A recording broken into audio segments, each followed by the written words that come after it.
I think it's safe to say we're all tired of living in unprecedented times, but let's talk about an unprecedented rookie season from Martin Pospisil.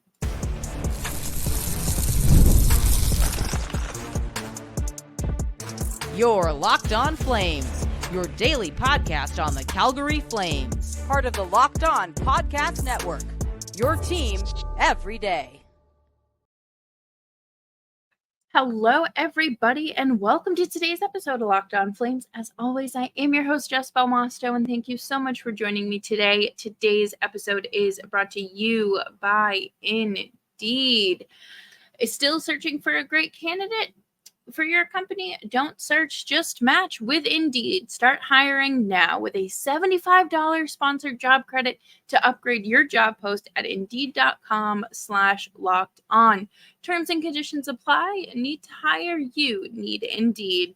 Today, we are going to be talking about Martin Pospisil's rookie season and just how unexpected and out of the blue it was, and just the rest of his antics, as well as what we might see in his sophomore year. But before we dive into all that, please make sure you are subscribed to Locked On Flames wherever you're getting your podcasts, as well as on YouTube. We are here for you Monday through Friday, 5 days a week, your team every day.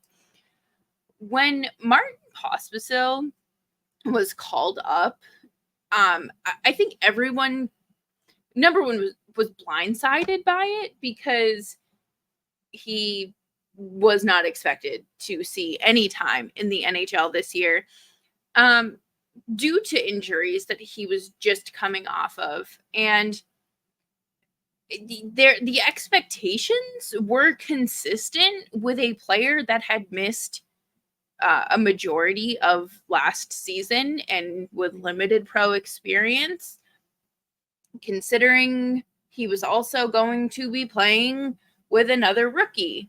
And expectations were absolutely leveled. No one expected him to come, him or Zary, were expected to have the start that they had. Zary's obviously kind of was a little bit more sustainable than Pospisil, but we'll talk about him in another episode. Martin Pospisil started off hot. Like there was just nothing that was slowing him down. He scored in his first, in his NHL debut. He kept it going. He did not take his foot off of the gas. And I think what was so unexpected was, this was so surprising because of the lack of professional experience he had. He had missed time due to injuries, and then as well as a concussion, a significant concussion that really impacted him to the point where he was worried he was going to have to retire before even skating in an NHL game, which is such a wild thing to even try to wrap your head around. So, for him to come in and just take over the way that he did, it was fantastic. And, he was on the line with Zary and Zary, and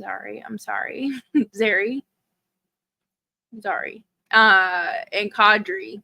And, that line was fantastic. That line was so fun to watch. It eventually became one of the Flames, most used lines, so pretty much like the top line. And fans quickly realized that Pospisil played with an edge. I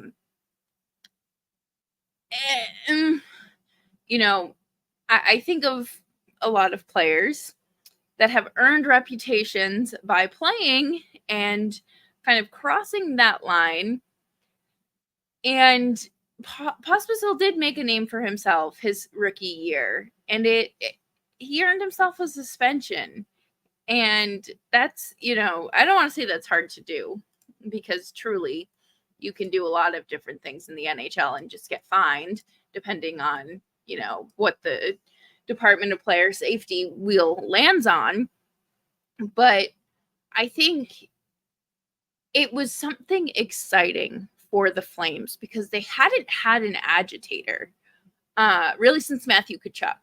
And obviously they are not the same player.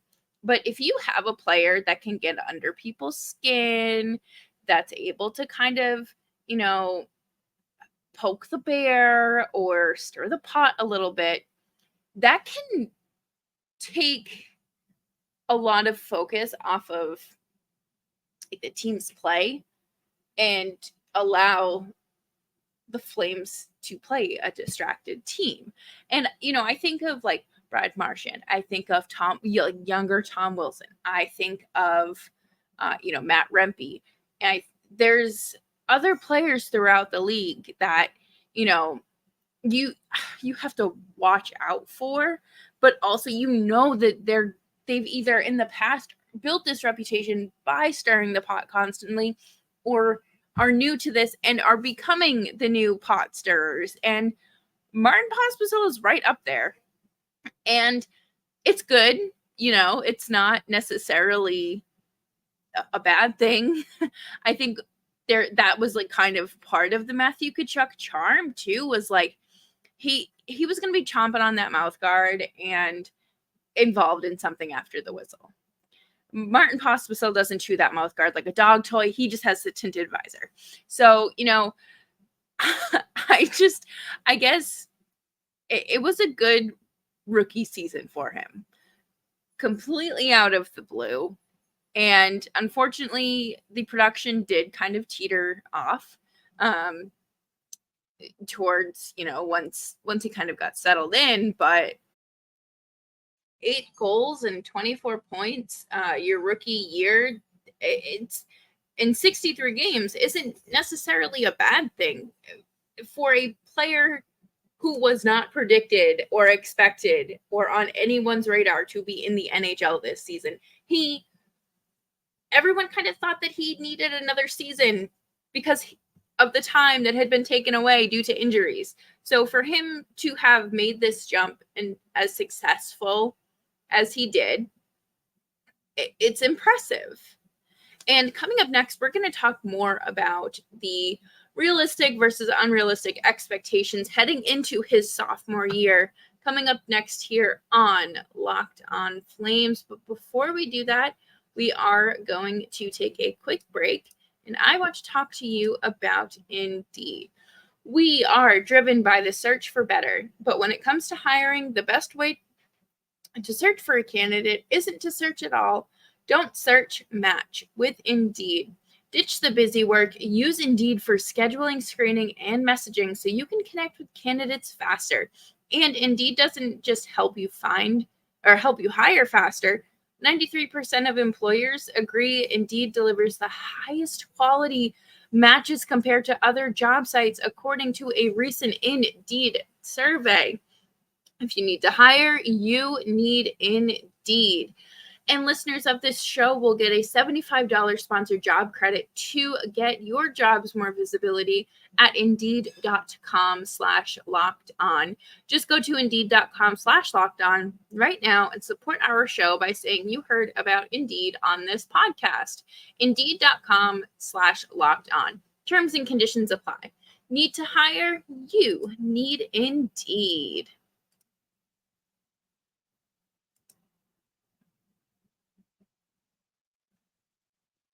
Thank you, everyone, for hanging out with me today on Locked On Flames. You can follow me on Twitter at JustBelMosto. Happy to hang out with you and hopefully, entertain you and thanks for making Locked On Flames part of your day. I think with Martin Pospisil, you have to, or really any player that is still like a spring chicken in the league, to expect them to come firing out of the gate, all cylinders firing, to come out swinging as big as he did, again, is unrealistic. The expectations are there, but he hasn't done it at the NHL level multiple times for me to think, okay, he's going to start off great and then kind of teeter off and then ramp back up again, or like there's not enough data for me to be like, well, he's going to start off slow and then kind of, crack it open one day. There isn't any of that. So I do wonder what is in store for him this fall. And he did sign that extension, so it's a fun time. The Marty party is just beginning, and it's going to be a good time for the Flames. He has a year of experience, NHL professional experience under his belt now. To me, this is wild for him to have gotten so acclimated so quickly to the hustle and bustle, the work ethic, the travel, the commitment it takes at the NHL level to stay there. You're like pretty much your whole rookie year is rather phenomenal. It's fascinating to me because we hear about how many of these kids come in and they're like, it's very overwhelming. And, I'm missing practice or I'm missing a team meeting because I slept through my alarm or I didn't know that this was happening. Like he was there and on it.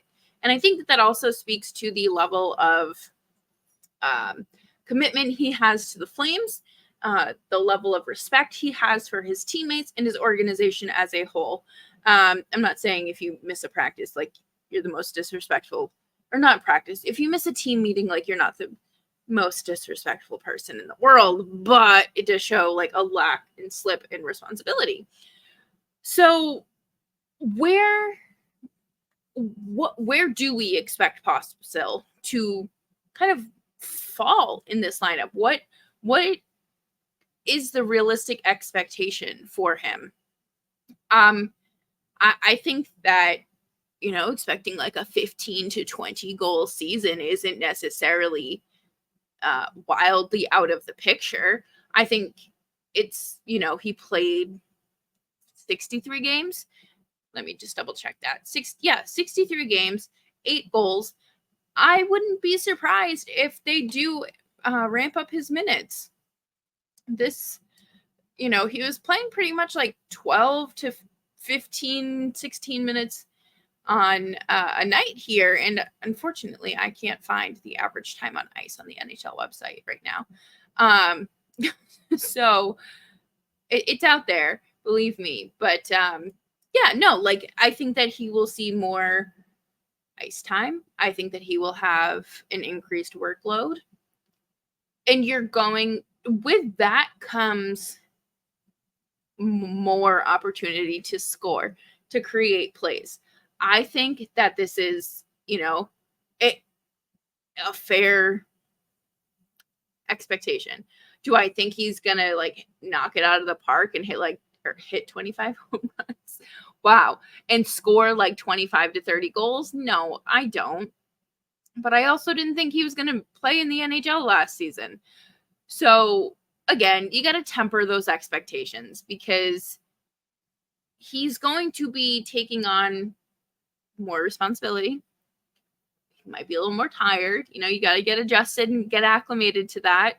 And then Conroy mentioned that he's going to be trying Pospisil at center. And I think that that's fantastic and fascinating. You know why? Because this team needs centers like we need oxygen.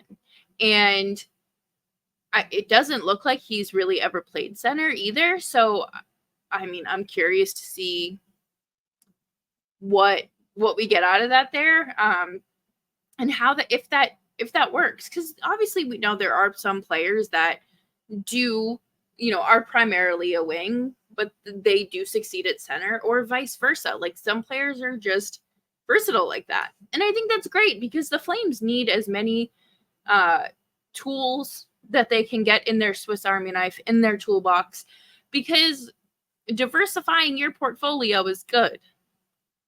Or so those financial commercials tell me about investing. But no, in all seriousness, I think that it's good to have as many options as you can garner, of course, as well as knowing, okay, he doesn't work as a center, so let's keep him on the wing versus, well, what if, you never know because you didn't try it or you didn't think to try it.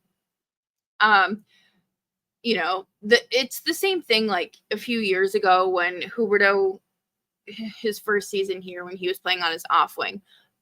You're not going to see success with that in a player that has X amount of years under his belt, knowing that he does not play well on his off wing. Like, you don't need to try that experiment. Trying, Pospisil at center, smart idea.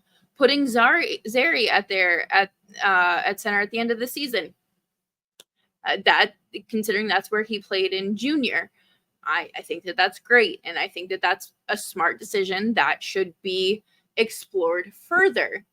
I don't think that we need to write anything off a game or two into the season, or like 6 shifts of him at center or face-offs, whatever the case may be. Like, you have to give time, and that's, I think, the biggest thing here.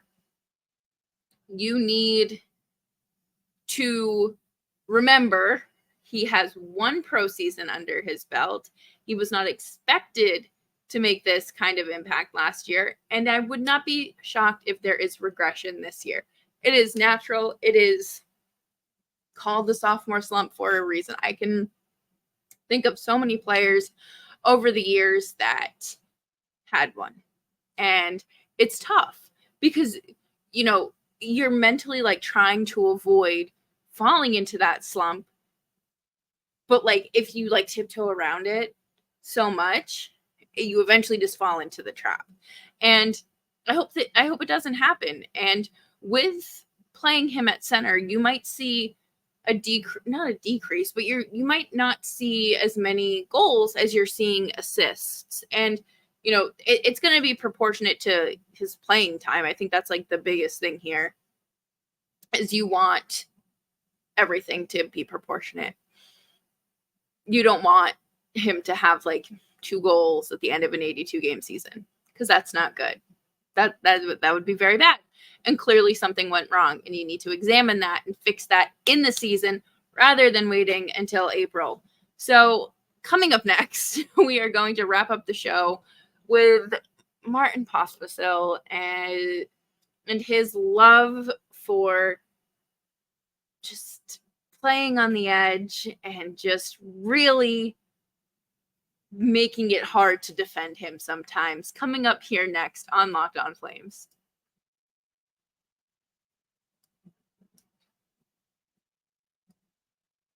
Thanks, everyone, for making Locked On Flames part of your day. You can find us daily throughout the month of July, wherever you get your podcasts, as well as YouTube. If you could so kindly leave a 5-star review and a little rating on iTunes or wherever you listen to the show, that would be wonderful and super helpful. Playing with an edge comes at a cost. I think immediately I think of Tom Wilson just like making a pancake out of Oscar Sundqvist, I believe it was, in a preseason game in 2019, and he ended up getting suspended for 20 games. So like a quarter of the season.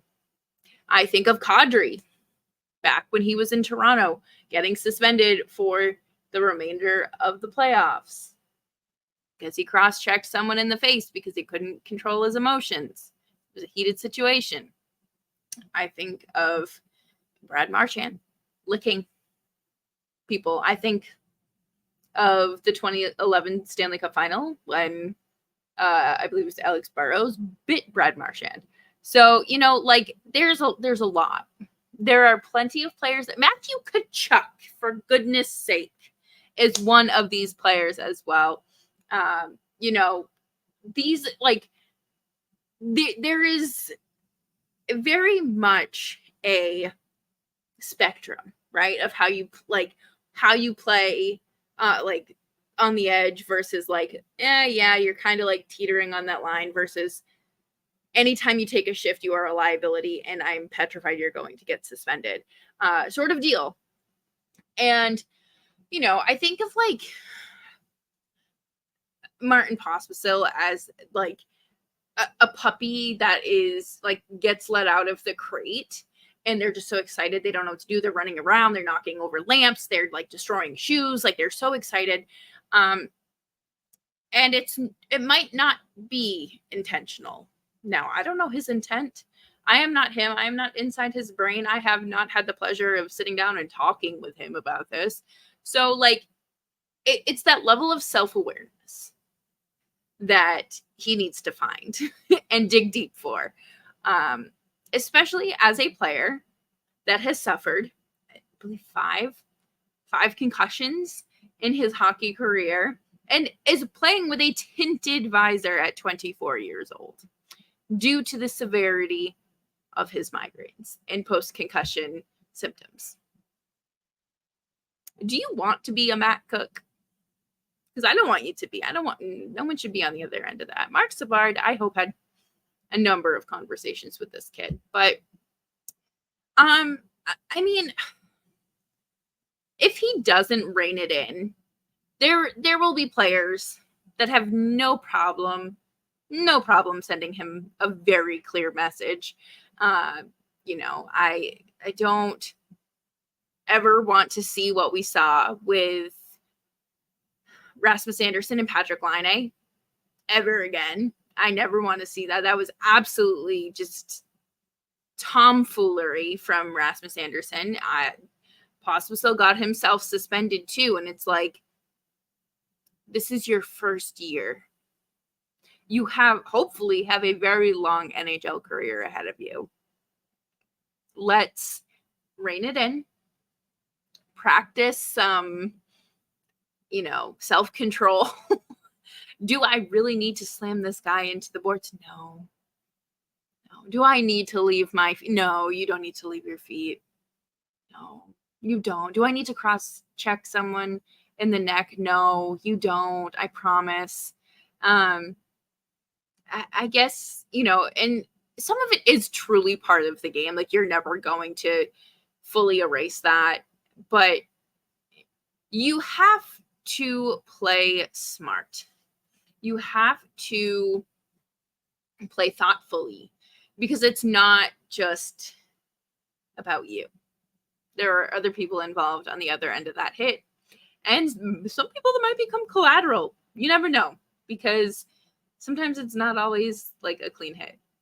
So, I guess it's unrealistic. It truly is unrealistic to expect any player to play, a crisp, clean, 100%, like, I don't know, like goody two shoes type of game. He is not that player. But maybe we try being physical only when it absolutely matters, and it's not just because you're bored or because it's been a minute, because you want to take a 2-minute timeout. Like, I don't know. I feel like a lot of the times his antics are unnecessary. And I mean, I'm not going to sit here and defend it. Get why he does it. It's great to get under other people's skin.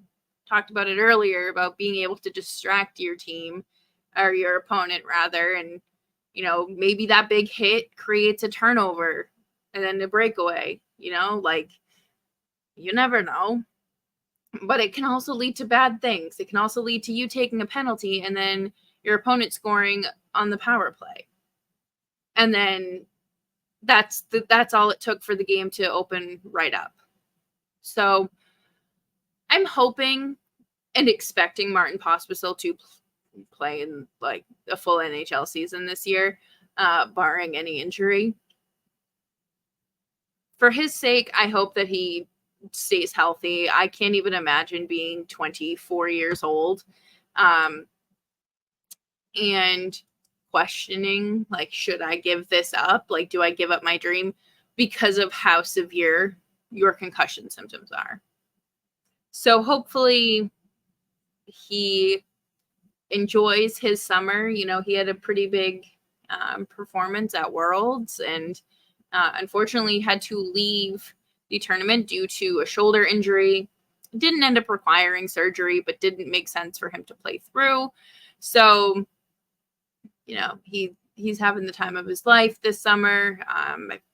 He's traveling all over the place. I've seen his Instagram story, and he's just enjoying development camp, enjoying some sunny blue skies and crystal clear oceans. Like, good stuff. I do hope and expect this season to be a little more tame, and maybe there's a shorter leash, because we don't need anyone getting hurt. He has to learn, and I don't necessarily think that the Flames are going to enjoy constantly, like, having him take trips to the box, like, it just constantly being that liability. I wanted to see how many. He had 109 penalty minutes in 63 games. That is nearly a minor every game. So good job. That's crazy. But I do hope for the best ahead of this season. I really think that he's going to continue to make positive progress. If he has a step back, he has a step back. It's natural in every player's development. Maybe he'll just defy the odds because the universe has had enough of him suffering. So we will have to keep an eye on Martin Pospisil as camp opens in, however many weeks now. I can't believe the Flames haven't played hockey in 3 months, but here we are, and I look forward to seeing everyone opening night at the Saddle Dome. I can't wait to be there. Yes, but in the meantime, make sure you are tuning into Locked On Flames wherever you're getting your podcasts, as well as on YouTube. We are here for you Monday through Friday, 5 days a week, your team every day. And I hope you all have a great Tuesday. And if you have a second, please make sure you are leaving a 5-star rating and a nice little review. That would be wonderful. So until then, stay safe, stay warm, stay dry. It's thundering really bad, so stay inside if you can avoid the rain. And see you tomorrow.